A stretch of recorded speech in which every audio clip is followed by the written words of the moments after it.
Les options auxquelles vous avez accès ici à l'intérieur de Stroke concernant l'activation et les options de Sculptris Pro sont globales, c'est-à-dire peu importe le pinceau que vous allez utiliser, les options ici seront communes à tous les pinceaux que vous avez dans votre bibliothèque. Typiquement, si je viens chercher ici dans les brosses, je vais venir prendre un Snake Hook 2 par exemple.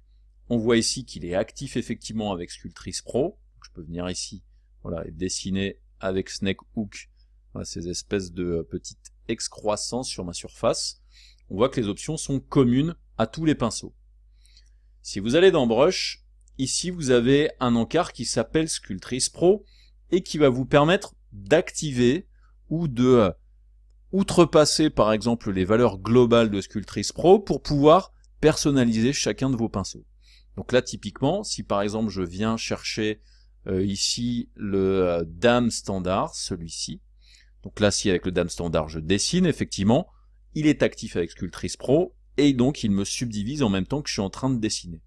Je peux venir ici donc dans Brush et désactiver pour qu'il ne soit pas pris en compte par Sculptris Pro. Et là regardez, si je l'utilise directement sur ma surface, vous voyez que du coup il y a bien la fonction du dame standard qui permet de faire des rides, mais du coup il ne subdivise pas tout simplement parce que je l'ai désactivé avec les options de Sculptris Pro.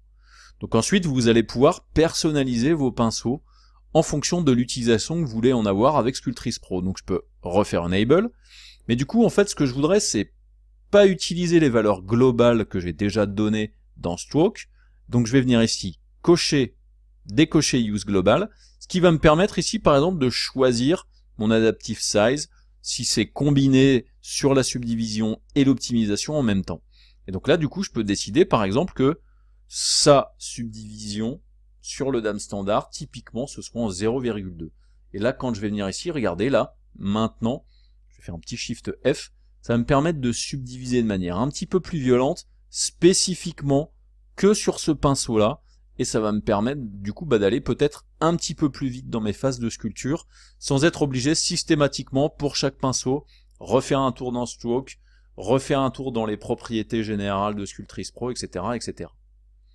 Petit avantage de ça, je vous le rappelle, c'est que vous pouvez sauvegarder des brosses. Donc je peux venir ici dans Save As, je vais l'appeler Dame Standard Sculptris Pro, et je fais enregistrer. L'avantage maintenant c'est que je le retrouverai dans ma bibliothèque. Si je ne le retrouve pas, je pourrais faire Load Brush et aller le chercher directement donc dans les Brush Presets pour l'avoir ponctuellement après dans mon projet. Donc ces options justement locales ou globales pour l'utilisation de vos brosses peuvent être vraiment intéressantes dans vos phases de sculpture.